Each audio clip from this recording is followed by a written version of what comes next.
प्रकाश का अपवर्तन ये समझना बेहद इंपॉर्टेंट है। चित्र के थ्रू मैं आपको समझाऊंगा, लेकिन एक बार पूरा समझ लेते हैं क्योंकि आपको एग्जाम में यही लिखना है। तो पहले समझिए, जब प्रकाश किरण एक माध्यम से, कोई एक माध्यम है, एक माध्यम से चलकर दूसरे माध्यम में प्रवेश करती है तो अपने मार्ग से विचलित हो जाती है।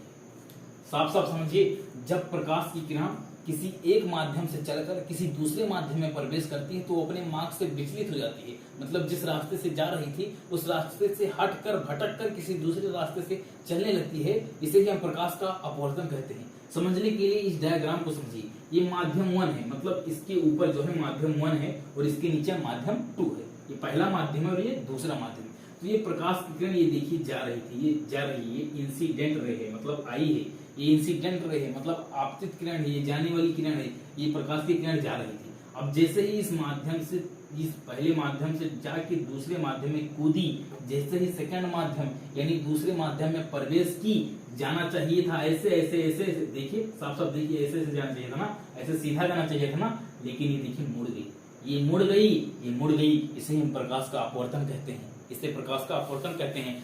इस तरह आप समझोगे तो समझ पाओगे और इस तरह रटोगे तो रटते रह जाओगे। तो समझ लीजिए, इसको रटना बाद में है लेकिन समझना पहले है। जब समझ गए तो रटना नहीं पड़ेगा और रट ली तो समझना नहीं पड़ेगा। और रटना बहुत रद्दी काम है, समझना बहुत इजी काम है। समझ गए तो हमेशा याद रहेगा, रट लोगे तो 1 महीने 2 महीने याद रहेगा। एग्जाम तक हो पाए या नहीं पाए अलग बात है। तो समझिए, जब प्रकाश की किरण देखिए माध्यम 1 में थी, फर्स्ट माध्यम में थी, तो यहाँ इस तरह ऐसे ऐसे आई।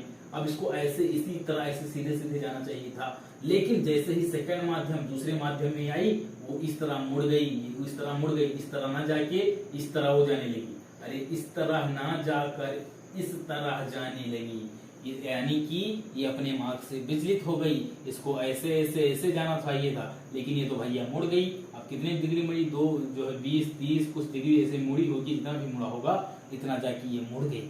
अब ये किस बात पे निर्भर करता है, वो भी माध्यम पे निर्भर करता है कि फर्स्ट माध्यम कैसा है, सेकंड कैसा है, ये विरल है या सघन है, उस पे निर्भर करता है। तो वो भी वीडियो में बताऊंगा, लेकिन अभी इतना समझिए कि जब प्रकाश की किरण एक माध्यम से, ये कोई माध्यम 1 है, एक माध्यम से चलकर दूसरे माध्यम में, ये दूसरा माध्यम है माध्यम 2, दूसरे माध्यम में प्रवेश करती है तो वो अपना मार्ग यानी इस मार्ग से ना चल के वो विचलित हो जाती है, अपने मार्ग से भटक जाती है, हट जाती है। इसे ही हम प्रकाश का अपवर्तन कहते हैं।